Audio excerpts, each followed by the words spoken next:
Last August, the group The Satanic Temple unveiled this statue of Baphomet outside the state capitol. Ang nakita ninyo mga kapatid, yun ang literal na larawan ni Baphomet sa Satanic Church. Bakit pinakita ko sa inyo ang larawan na ito? Last August, the group The Satanic Temple unveiled this statue of Baphomet outside the state capitol. So ang Satanic Church, meron silang imahe. Ang tawag ay ang demonyong si Baphomet. Pero, napansin nyo ba mga kapatid, na may mga anti-Catholic gaya ng Sabadista, Iglesia ni Cristo, Muslim, na winasak ang imahe? Hindi. Wala kayong makita na ang imahe ni Baphomet winasak ng Muslim, ng Iglesia ni Cristo, sinunog ng Seventh-day Adventist, maliban lang sa sagradong palatandaan nating mga Katoliko. Tulad nito, isang Muslim. يلا يلا بإذن الله سبحانه وتعالى لن يعبد في أرض الشام سوى الله ولن يقم إلا حكم الله ولن يعبد الجبت والطاغوت في أرض الشام بعد هذه الأيام بإذن الله سبحانه وتعالى. لا نرضى بغير الله ودين الله وسنة نبي محمد بن عبد الله. Grabe, nilaspastangan nila ang simbolo ng ating pananampalataya. No? Pero di nila kayang gawin ito sa satanic na imahe tulad sa ginawa ng Seventh-day Adventist. Karon bro, Eugene, makita. Yan, sa tawa pa lang, makilala nyo na. Karon bro, Eugene, makita nila kung unsa niya ang mahitabuan ni. Nga, nagingon ang Ginoo nga sunugon. Oh, sunugon ha? Oh. Sunugon. Inom sa kong tubig, Brother Eugene.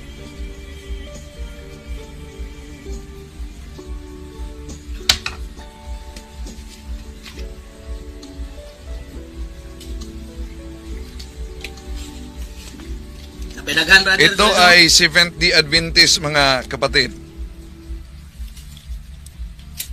Yan. Oh, ako lang isot. Grabe talaga ang paglapastangan nila sa mga sagradong imahe.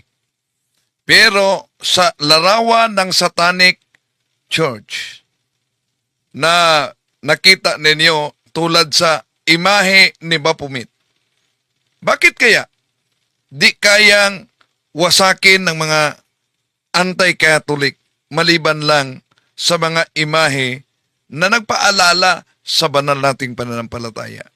Ating tatalakayin ito dahil tayo din binanatan kahit sa Iglesia ni Manalo. Mga aklat nating mga Katoliko ang pinagputol-putol. Pero napansin nyo ba, binanatan nila ang Satanic Church? Narinig nyo ba, binanatan nila ang Islam? Sa Iglesia ni Cristo, wala kayong marinig dyan. Maliban lang sa simbahang Katoliko. Ito ang nagpaalala sa inyo na palatandaan na ang simbahang Katoliko ang tunay na iglesyang tatag ng ating Panginoon Kristo. Dahil kahit ang Satanic Church, Katoliko din ang binanatan. Kaya bakit nagiging kaisa sila sa Satanic Church ni Anton LaVey? Isip-isip na kayo. Samahan niyo. Kasi umalingan, pag palaging inulit-ulit ay magmukha talaga ang katotohanan para sa ating mga kapatid na kulang ang kaalaman. Ang pagkadaya ay maranasan sa iba't ibang paraan. Pero napakasakit pag madaya tayo sa pananampalataya. Dahil nanganib pati ang ating kaluluwa. Viva Cristo Rey! Pro Dio et Ecclesia! Kumusta? Welcome. Itong inyong lingkod, Brad Wendell Talimong, muling magkasama ninyo sa pagkakataong ito. At ako ang inatasan sa punto por punto, tatalakayin natin ito mga kapatid. No, itong grabing paglapastangan nila sa ating pananampalataya, di mo talaga kayang tingnan ang ginawa nila. Pero grabe, sa iba't ibang mga sulpot. Ito lang ang kaya nila. No?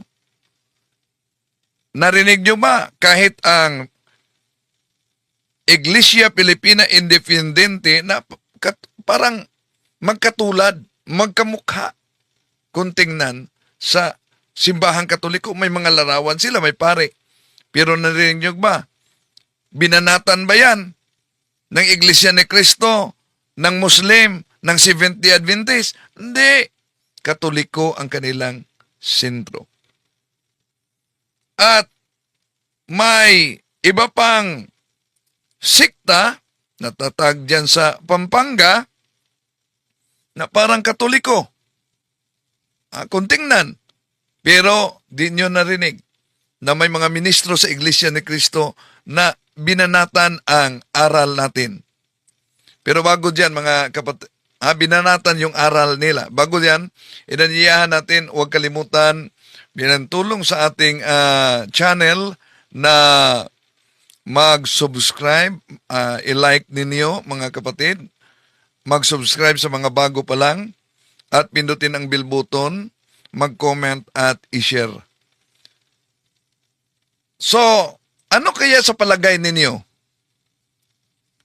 Bakit itong mga anti-Katoliko mula sa Islam, Iglesia ni Cristo, Seventh-day Adventist, nagkaisa laban sa simbahang Katoliko? Ngunit sa Satanic Church na meron silang imahe na Baphomet, wala kayong marinig?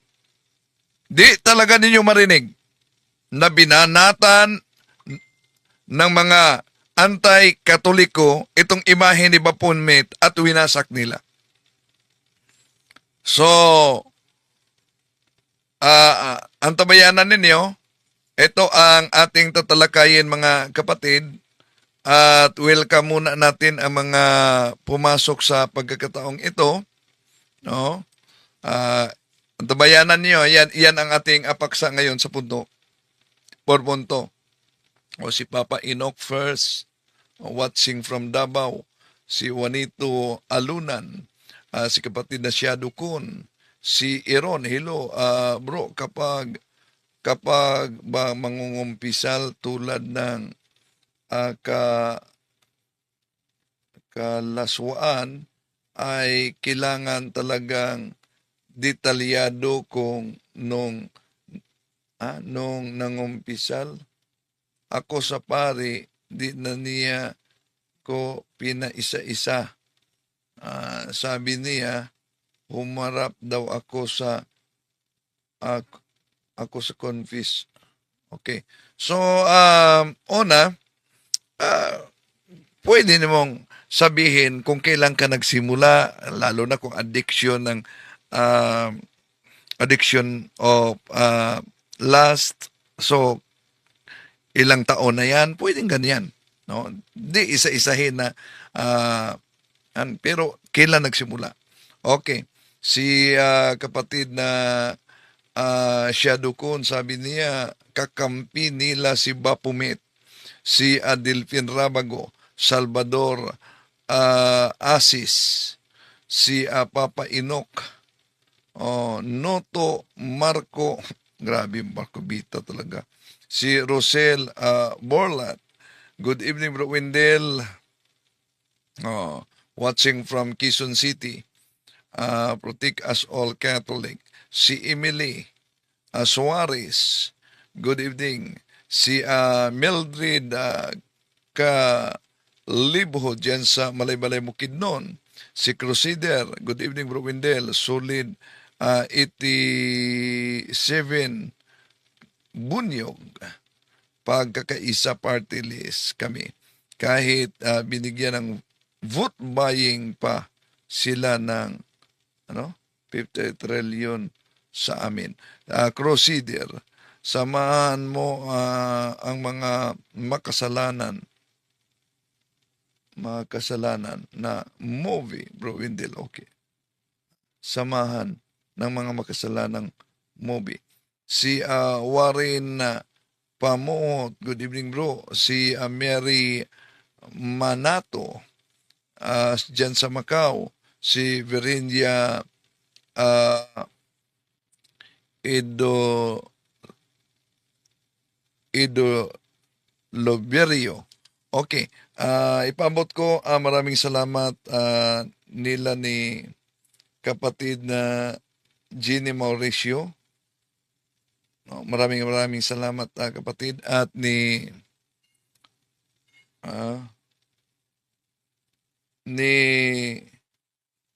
Sis Rosa. Sis Rosa Leopoldo Reyes, no? Sa suporta. Okay, sandali. Okay. Sis Ginny Mauricio at of course, si kapatid na Apolinar. Ingat kayo dyan. Maraming salamat po. Okay. Si kapatid, it's me. Davi. From Liti. Okay. Elda Basar sa Davao City. Virginia Edol Lebrio sa Toledo City. Okay, wala po. So, antabayanan ninyo, yon ang paksa natin, pero pasok muna tayo sa punto por punto dahil ako ang magtalakay ngayon, mga kapatid. So, mag-isip-isip na kayo, lalo na sa mga nadala nitong siktang tatag lamang ng tao na napaka-antay-katoliko, na binasag yung mga sagradong imahe na paalala sa ating pananampalataya. Ngunit, alam niyo naman, kumakalat ang larawan ni Baphomet sa Satanic Church, pero di niyo mapansin na may ministro, na may mga pastor na winasak nila gaya sa ginawa nila sa imahe ng simbahang Katoliko. To make his message known is our response.